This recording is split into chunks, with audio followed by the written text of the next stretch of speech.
Number دو، جو اسلام نے سبق دیا تھا مساوات کا، کہ تمام انسان پیدائشی طور پر برابر ہیں، گورے ہوں، کالے ہوں، پیلے ہوں، لال ہوں،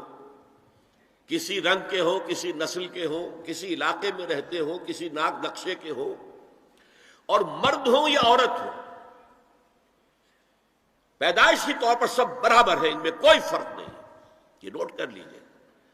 اسلام میں مرد اور عورت کے درمیان ایک فرق ہے، لیکن وہ کہاں ہے؟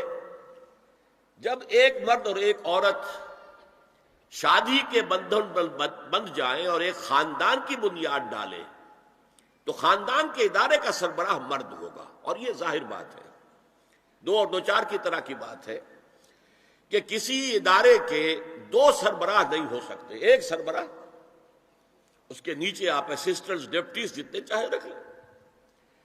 کسی بھی فرم کا مینیجنگ ڈائریکٹر ایک ہوگا، ڈائریکٹرز 10 رکھیں، 20 رکھیں، 50 رکھیں، دو برابر کے اگر سربراہ ہوں گے تو فساد ہی فساد ہوگا۔ تو یہ انتظامی برتری ہے، جیسے دفتر میں ایک چپڑاسی ہے اور ایک دفتر کے اندر افسر بیٹھا ہے، ان میں فرق ہے،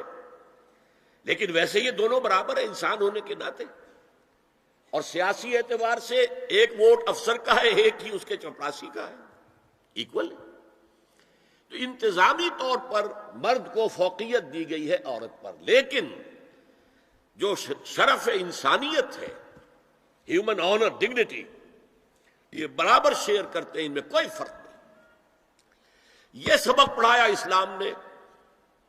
انہوں نے اس کو آگے بڑھایا، مرد اور عورت بالکل برابر ہیں، بالکل برابر ہیں، ایک جیسے کام کر سکتے ہیں، کندھے سے کندھا ملا کر کام کر سکتے ہیں،